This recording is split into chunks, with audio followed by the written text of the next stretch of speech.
What if one of the most mysterious nations in the Bible is still influencing world events today? What if a name written in Scripture thousands of years ago points to a region that will play a major role in the final chapters of human history? The Bible speaks about a land called Magog.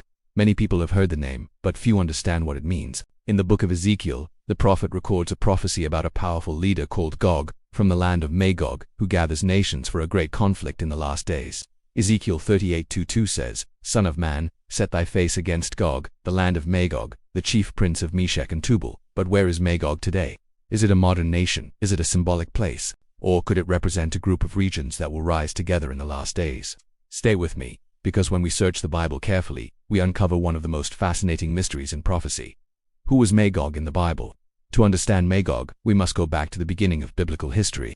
The name Magog first appears in the book of Genesis. Genesis 10:2 lists the sons of Japheth, Gomer, and Magog, and Madai, and Javan, and Tubal, and Meshech, and Tiras. These names represent the early descendants of Noah's family after the flood. Each name eventually became associated with different ancient regions and peoples. Magog was one of these ancient tribes or territories. But the Bible does not give us an exact modern map. Instead, it provides clues through history and prophecy.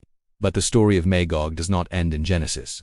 Thousands of years later, the name suddenly appears again in a dramatic prophecy about the last days, and this prophecy describes one of the most mysterious battles in Scripture, the prophecy of Gog and Magog in the book of Ezekiel chapters 38 and 39. The prophet describes a powerful leader called Gog. This leader comes from the land of Magog. He gathers a coalition of nations and marches toward Israel. Ezekiel 38:4 says, "I will turn thee back, and put hooks into thy jaws, and I will bring thee forth, and all thine army." This prophecy describes a massive invasion, but something extraordinary happens. God himself intervenes. Possible locations of Magog throughout history. Scholars have tried to identify the land of Magog. Some ancient historians connected Magog with tribes living north of Israel.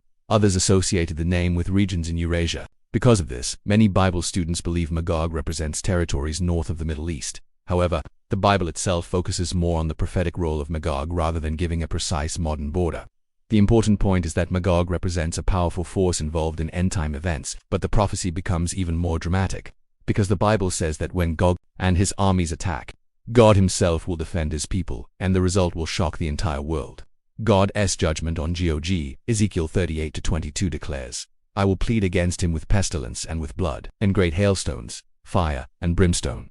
This moment is not just a military battle, it is a divine intervention. The purpose of this event is revealed in Ezekiel 38:23. "I will magnify myself, and I will be known in the eyes of many nations." God reveals his power to the world.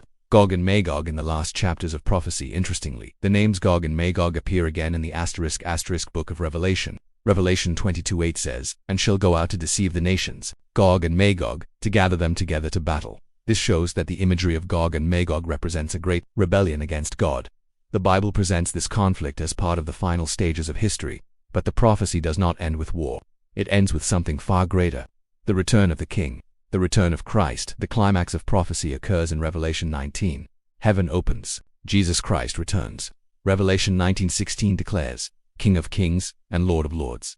At that moment, the conflicts of the earth come to an end. Christ establishes his authority over all nations. The future hope of God's kingdom after the final battles described in prophecy. Scripture speaks about a new era. God's kingdom brings justice, peace, and restoration. The Bible promises that evil will not rule forever. God's plan for humanity will ultimately be fulfilled. The mystery of Magog reminds us that prophecy is not only about geography or nations, it is about the unfolding story of God's plan for the world. And the most important question for every person is this: when the final chapters of history unfold, where will we stand? Jesus said in the Gospel of Matthew 24:42, "Watch therefore, for they know not what hour your Lord doth come." The message of prophecy is not fear, it is preparation. God calls every generation to be ready for his return.